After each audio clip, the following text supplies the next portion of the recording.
Bonjour, alors aujourd'hui je vais vous parler dans ce tuto d'une façon de fermer son tricot en rond une fois qu'on a rabattu toutes les mailles. Alors d'habitude le plus courant, ce qu'on vous dit de faire, c'est que on passe le fil de la pelote à travers la dernière maille et ensuite avec une aiguille à coudre on raccroche, on va dire, ces deux morceaux pour qu'il n'y ait pas de différence de taille. Parce que, comme vous le savez, quand on tricote en rond, on tricote non pas en rond mais en spirale. Du coup, le dernier rang est toujours plus bas que... Enfin, la dernière maille du rang est toujours plus basse que la première maille du rang. Donc là, ça se voit. Si on ne ferme pas, si on ne coupe pas, ça laisse ce petit cran. Si on coupe vite fait, on risque d'avoir un espèce de petit V comme ça, qui n'est pas très esthétique. Donc moi, ce que je vais vous montrer, c'est comment j'ai fait au fur et à mesure de mes tricots pour trouver une fermeture qui me convenait, qui était plus jolie esthétiquement. Donc voilà, je vais vous montrer comment moi je fais. Alors, je ne dis pas que c'est une technique qui existe particulièrement. Je pense que ça doit exister déjà, mais bon, moi, je l'ai fait à force de rabattre des pulls, des châles, enfin, des châles non, mais des cols, des bonnets, et des choses comme ça. Bref, tout ce qui est en rond, et ça m'a donné l'idée de faire comme ça. Donc, voici comment moi je fais. Voilà, vous avez pu voir que j'ai défait la maille, le fil passé à travers la dernière maille qui nous reste sur l'aiguille quand on a rabattu.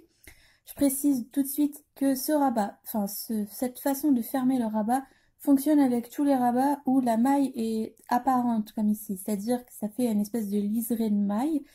Donc tous les rabats type rabattre les mailles une à une, tout simplement, donc la technique de base, ou donc c'est-à-dire la technique de surjet simple au final, surjet simple, surjet simple, surjet simple, qui équivaut à la technique du GGT.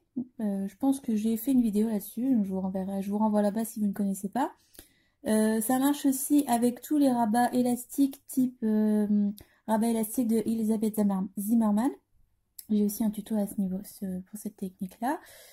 Enfin voilà, tous les rabats où on voit un liseré comme ça fonctionne. Les rabats type tubulaire, enfin le tubulaire bind-off, etc., ça fonctionnera un peu moins bien. Parce que le but, en fait, c'est de créer une maille entre notre première maille rabattue et notre dernière maille rabattue. Donc, on y va. Alors, vous pouvez faire ça avec une aiguille à coudre, donc à bourron, l'aiguille, hein, donc plus une aiguille à tapisser, c'est ça, ou votre crochet préféré, c'est-à-dire de la même taille que que vos aiguilles à tricoter. Vous pouvez même le faire avec votre aiguille à tricoter, ce que moi je fais. Ça m'évite d'aller fouiller et d'aller chercher mon matériel. Ça marche aussi, hein, il suffit de faire à peu près la même chose, mais en trichant avec l'aiguille. Bref. Donc, on a cette dernière maille qu'on va laisser assez grande pour pas la perdre en cours de route si jamais on donne un coup un peu trop violent à notre fil. Alors, ce qu'on va faire, c'est que on va venir piquer sous la maille, la première maille rabattue, de l'arrière vers l'avant. Donc là, on a l'envers de mon travail. Donc de l'arrière du travail, de l'envers vers l'avant. Et on va glisser le fil à travers. On tire pas trop fort pour pas rabattre, enfin, pour pas perdre cette maille. Parce que si on perd cette maille, tout le rabat va se défaire, on va plus qu'à recommencer. Donc, voici ce que ça donne. Je vais maintenant passer mon aiguille dans la dernière maille non rabattue. Donc, dans ce sens, pas dans l'autre, uniquement dans ce sens. C'est-à-dire du côté de la première maille rabattue vers le côté des dernières mailles rabattues. Et en faisant bien attention à ce que les brins de la maille ne soient pas croisés. Vous pouvez voir que là, les brins ne sont pas croisés. Je passe le fil à travers. Et je vais tirer jusqu'à ce que la maille prenne, on va dire, une taille normale par rapport à toutes ces jumelles. C'est pas fini. Je vais maintenant repasser en dessous de l'avant vers l'arrière sous la première maille rabattue.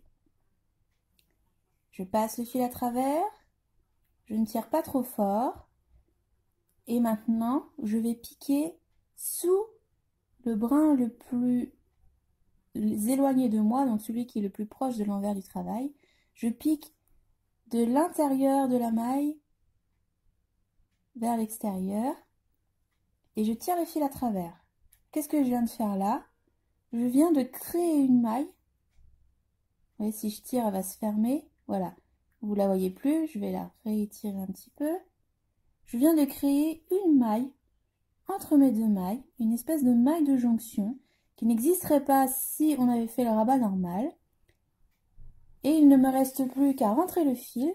Alors moi, j'aime bien les rentrer vers l'arrière et je passe l'aiguille le long d'une maille, enfin le long d'un côté d'une maille, je passe le fil à travers. Terminé. Voilà ce que ça donne. Alors, si on regarde bien de près, on voit que cette maille que j'ai créée, donc celle-ci, n'est pas censée exister. Elle n'a pas de base, elle n'a pas de base là. Celle-là, c'est celle qui est à côté.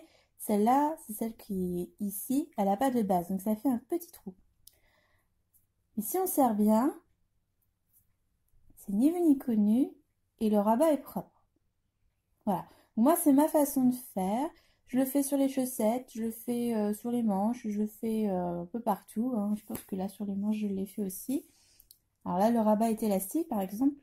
Et bon, là, j'ai pas rentré le fil parce que je l'ai fait avec l'aiguille à tricoter. Mais vous pouvez voir que j'ai créé une maille entre les deux, qui est toute serrée, là, c'est celle-là. Et mon rabat est droit. Là, c'est un rabat non élastique. Et mon rabat est droit. Il n'y a pas de cran.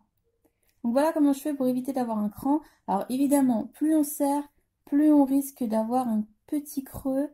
Donc l'idéal, c'est de trouver le bon équilibre pour cette nouvelle maille.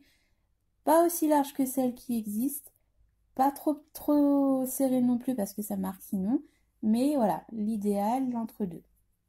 Alors selon l'épaisseur du fil, ça marchera plus ou moins bien. Selon la matière également. Donc là j'ai de la laine, donc c'est une laine qui marque beaucoup. Vous pouvez voir mon jersey, il n'est pas très propre, il ondule un petit peu. Ça va marquer un petit peu, mais ouais, ça fait une petite... C'est un truc que je vais régler au blocage, ça se verra plus une fois que ça aura pris son premier bain, quoi. Donc voilà comment je fais. Je sais pas si c'est une technique officielle, mais avec moi ça marche bien. Je n'ai pas à m'en plaindre en fait. Et je trouve que c'est relativement propre. Voilà. Si je vais le pointer avec l'aiguille, c'est ici. Vous le voyez parce qu'il y a un petit jeu de mailles. Mais concrètement, ça passe. Voilà. À bientôt.